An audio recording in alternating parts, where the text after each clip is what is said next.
ఉపకారము, ధర్మము చేయడానికి మర్చిపోకండి. ఎప్పుడు గుర్తుపెట్టుకోండి. అట్టి యాగములు చేస్తా ఉంటే దేవునికి ఇష్టమైనవి. ఆ సాక్రిఫైస్, ఉపకారం చేయడానికి సాక్రిఫైస్ కావాలి. ఎఫర్ట్ తీసుకోవాలి. మనం ఖర్చు పెట్టాలి. మనం కోల్పోవాలి. ధర్మ కార్యాలు చేయడానికి సాక్రిఫైస్ చేయాలి. ఎఫర్ట్ తీసుకోవాలి. మనం ఖర్చు పెట్టాలి. మనం లాస్ అవ్వాలి కొద్దిగా. అది యాగం. ఆ యాగము దేవునికి ఇష్టమైనది. ఇవన్నీ చేస్తే నాకేముంటది? సారెపోతు విధవరాలు దేవుని మాట విన్నప్పుడు ఆమె అనొచ్చు ఈ మాట, ఒకటే అప్పం ఉంది, నేను నా కొడుకు తిని చచ్చిపోతాం. గిది పెడితే మేమేం బతుకుతాం? ఇంకా ఒక్కరోజు కూడా బతుకం, ఇయ్యం అంటది సారెపోతు విధవరాలు.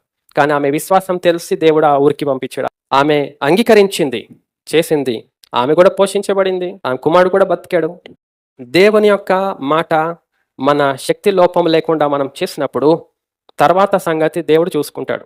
ఆ తర్వాత సంగతి మనం గమనించి చూసుకొని మనం చేస్తే మనం చేయలేము. మన మీద దేవుని ఆధ్వర్యం ఉండదు.